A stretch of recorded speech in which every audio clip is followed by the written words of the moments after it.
issues the defense have? Which is the most troubling to you right now? Inconsistencies. Right now, we looked better for a couple weeks stopping the run, and then last week we weren't very good. There's been weeks where we've been really good stopping the pass, and then the next week we're not as good as we need to be. So those inconsistencies need to be cleaned up. Execution of scheme continue to be cleaned up a little bit. And I think the biggest thing that showed up in that last game with West Virginia, we didn't compete like we had in the previous weeks. Why can't you guys get a pass rush going? I think that we got to do a better job of, putting them in positions to make some plays. Those guys need to get home at times. I don't think it's for a lack of effort by any means.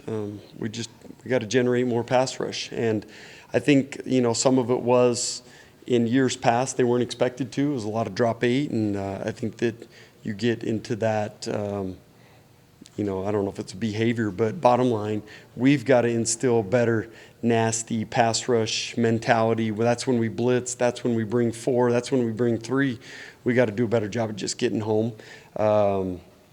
Coverage, for the most part, this year's been pretty good, and it's allowed guys to be close. We just got to quit being close and get home and make sacks. You said lack of competing. Is that concerning going forward? These guys are kind of not. They're not going to compete going forward.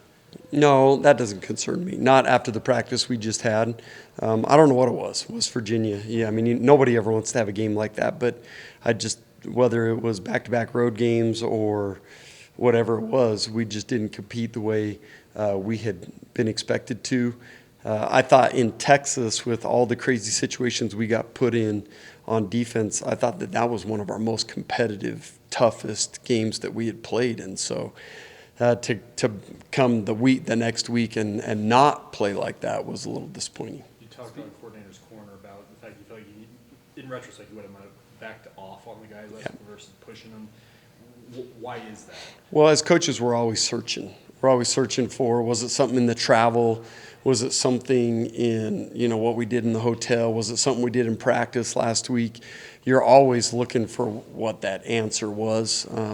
The only thing I can say, I knew, 7 or 8 of our top guys that had taken tons of reps in that Texas game, and that was a grinder, physical, hot.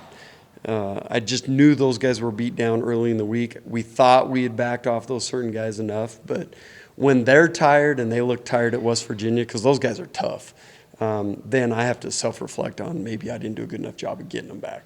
Speaking of the run game, does Iowa State remind you a little bit of what West Virginia did and maybe can expose some of the things? Yeah, I mean, I think Iowa State's tough, but it's not like West Virginia came out and did a bunch of stuff that we weren't expecting. I mean, they ran wide zone and they ran counter. We just didn't do a good enough job of stopping it.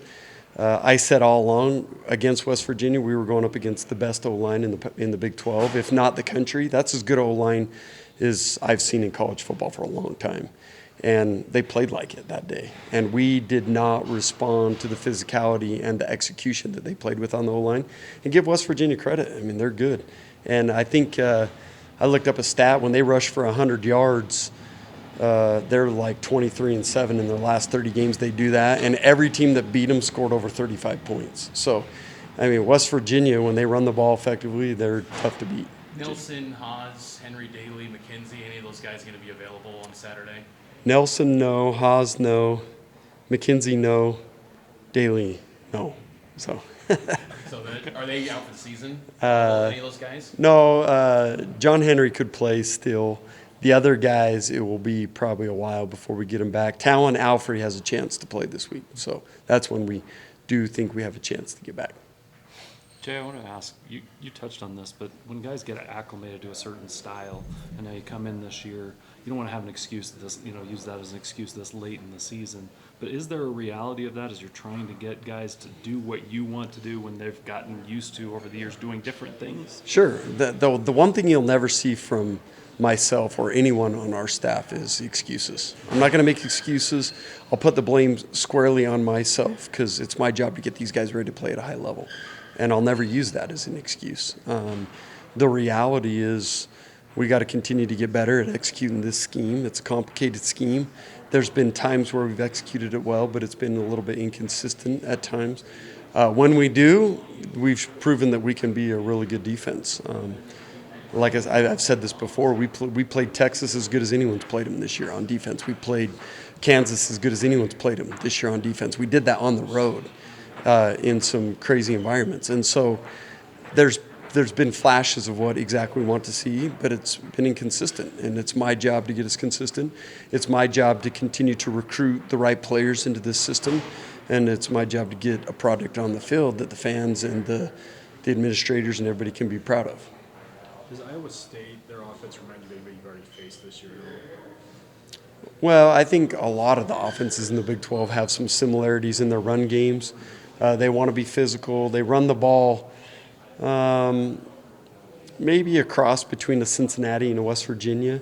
They do a lot of zigging and zagging with their play-action games, and the quarterback's been effective doing it. But, you know, taken as a whole, they're a little different than, I would say, the rest of the teams we played. How do you deal with, after a performance like that, the being harsh on the mistakes versus the encouragement of trying to get better and, hey, we're better than that, we can improve it next week? I mean, how do you kind of balance those two approaches? Well, the coaches and the players have to take ownership for what happened, and I take full ownership and responsibility for what happened. I think the players need to too, because if all that's happened is the coaches blaming, then there's no ownership from the players, and they got to take ownership as well. The coaches got to take ownership, and together we got to rebound and play a better game. And I think it's all three phases. It's especially on defense for me because it's what I control. But you'll never hear myself make an excuse other than get back to grinding, get back to working, and try to figure it out.